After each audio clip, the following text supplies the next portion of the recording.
Dalam kehidupan kita sehari-hari, kita pasti sangat sering berhadapan dengan berbagai perbedaan pendapat atau dalam situasi yang tidak ideal, bahkan dalam tekanan.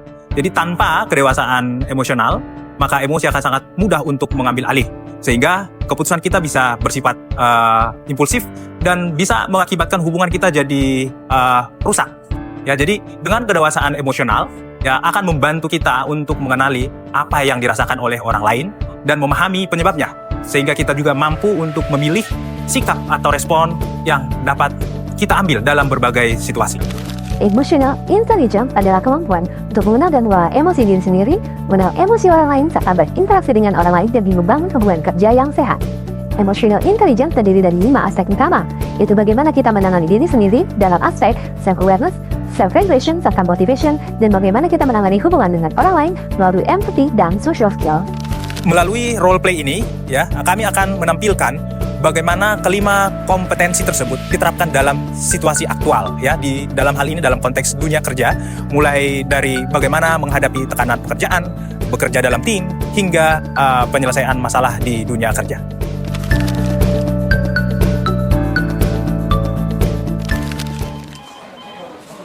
Indah, dari tadi kamu kelihatan nggak fokus. Kenapa? Iya kak, aku ngerasa tegang sendiri, terus target banyak banget, tanggung jawab juga besar. Berarti kamu lagi kepikiran ya? Iya, tapi aku sadar ini emosi aku sendiri. Kalau aku nggak sadar dari sekarang, nanti bisa kebawa cara ngomong aku atau cara aku ngambil keputusan. Gimana ya kak? Bagus sih. Jadi kamu sadar sebelum meledak ya. Emotional self-awareness membantu kita mengatasi emosi diri sebelum bereaksi.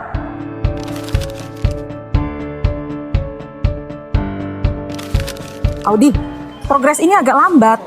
Kamu tahu kan ini proyek penting? Iya bu, saya paham. Boleh saya jelaskan sebentar? Yaudah, silakan. Ada kendala teknis, tapi sedang saya atasi. Tapi saya pastikan segalanya akan tetap terkontrol. Oke, yang penting kita sama-sama jaga komunikasi ya, dan tetap harus profesional. Ya, Bu. Self-regulation membuat kita tetap profesional di bawah tekanan. Emotional self-control mencegah respon emosional yang dapat merusak hubungan kerja, terutama jika sedang lelah atau stres. Dari awal kita udah usaha, tapi hasilnya belum sesuai yang diharapkan. Aku ngerti perasaan kalian. Aku juga kecewa. Tapi menurut kalian, kalau kita berhenti sekarang, apa yang berubah? Ya mungkin nggak ada, tapi aku merasa usaha kita kayak sia-sia. Aku bukan mau nyerah, cuma rasanya motivasi mulai turun. Kita boleh capek, kita boleh perasaan putus asa. Tapi satu hal yang gak boleh hilang, komitmen kita kepada tim dan pekerjaan ini. Maksud kamu, kita tetap jalan, walaupun berat. Iya, target belum tercapai bukan berarti kita gagal. Itu cuma tanda kalau kita perlu cari jalan lain, bukannya berhenti. Kalau dipikir-pikir, kita masih punya waktu sih buat ngejar. Tinggal kita mau berjuang atau enggak. Aku sebenarnya masih peduli soal proyek ini, cuma butuh diyakini aja. Makanya kita ada di satu tim.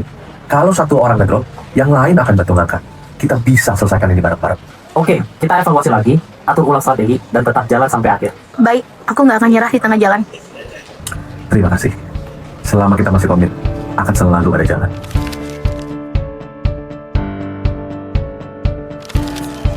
Tasya, saya lihat pengiriman proyek ini melewati waktu yang disepakati. Saya ingin memahami situasinya, apa yang sebenarnya terjadi. Iya Bu, saya minta maaf ada kesalahan input produk dan pengiriman dari pihak gudang sehingga barang harus ditarik ulang dan dikirim ulang dan melewati batas waktu pengiriman yang telah disepakati. Pastinya situasi ini cukup menekannya, apalagi ini proyek penting kamu di bulan ini. Terima kasih kamu sudah terbuka. Menurut kamu, apa yang seharusnya dilakukan agar kejadian ini tidak terulang?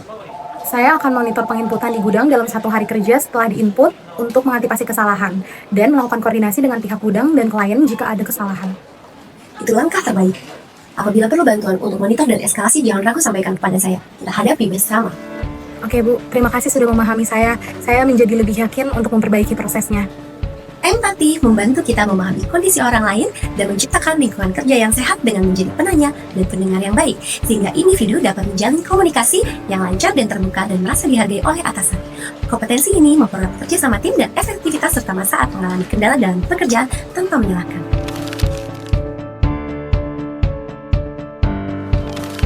Ini sih. Silakan. Makasih. Dulu. Ya, terima kasih Pak Steven sudah datang. Ada informasi yang sangat penting yang harus saya sampaikan dari manajemen. Ya, jadi seperti yang Pak Steven tahu bahwa bisnis perusahaan kita 2 tahun terakhir sudah semakin memburuk. Sehingga untuk menyelamatkan perusahaan, manajemen telah memutuskan untuk melakukan restrukturisasi perusahaan. Restrukturisasi maksudnya gimana ya, Pak? Ya, jadi dalam hal ini perusahaan telah memutuskan untuk melakukan pengurangan karyawan kita sampai dengan 60% dan efektif berlaku 1 bulan terhitung sejak hari. Lalu bagaimana hak-hak kami pekerja? Kenapa pengumuman sangat mendadak? 1 bulan. Pak, sekarang ini susah mencari kerja. Gimana hak kami juga sebagai pekerja? Apakah tidak dapat pesangon? Ya, baik Pak Steven, saya mengerti apa yang Pak Steven rasakan dan teman-teman yang lain rasakan. Tapi jangan khawatir, ya, solusinya kita bisa bahas bersama, pesangonnya dan lain sebagainya. Ya, saya bisa pastikan bahwa perusahaan akan memberikan sesuai dengan aturan yang berlaku. Kemampuan mengelola konflik dalam situasi tadi membuat perbedaan pendapat tetap berada dalam koridor solusi, sehingga konflik bisa diselesaikan tanpa memperbesar masalah dengan memperkuat komunikasi dan kerjasama. Dari roleplay dan penjelasan yang telah ditampilkan, terlihat dengan jelas bahwa emotional intelligence bukan sekedar konsep pengembangan diri. Dalam praktik kerja nyata, AI justru menjadi ujian kedewasaan seseorang dalam bersikap. Dunia kerja bergerak cepat, penuh tekanan dan syarat perbedaan kepentingan. Di tengah dinamika tersebut, karakter profesional terlihat paling jelas. Kita mungkin tidak selalu dapat mengendalikan situasi, tetapi kita dapat belajar mengendalikan respon kita. Emotional intelligence mengajarkan kita untuk berhenti sejenak sebelum bereaksi, memahami sebelum menilai, serta mencari solusi sebelum menyalahkan. Sikap inilah yang membangun kepercayaan melalui kestabilan emosi, kejernihan berpikir, dan kedewasaan dalam bertindak. Emotional intelligence bukan sekedar kemampuan memahami emosi, melainkan komitmen untuk mengelola diri secara sadar demi profesionalisme dan keberlanjutan bersama. Individu yang mampu menjaga stabilitas emosi, berkomunikasi secara dewasa, dan fokus pada perbaikan akan lebih dipercaya, lebih dihormati, dan lebih siap memimpin.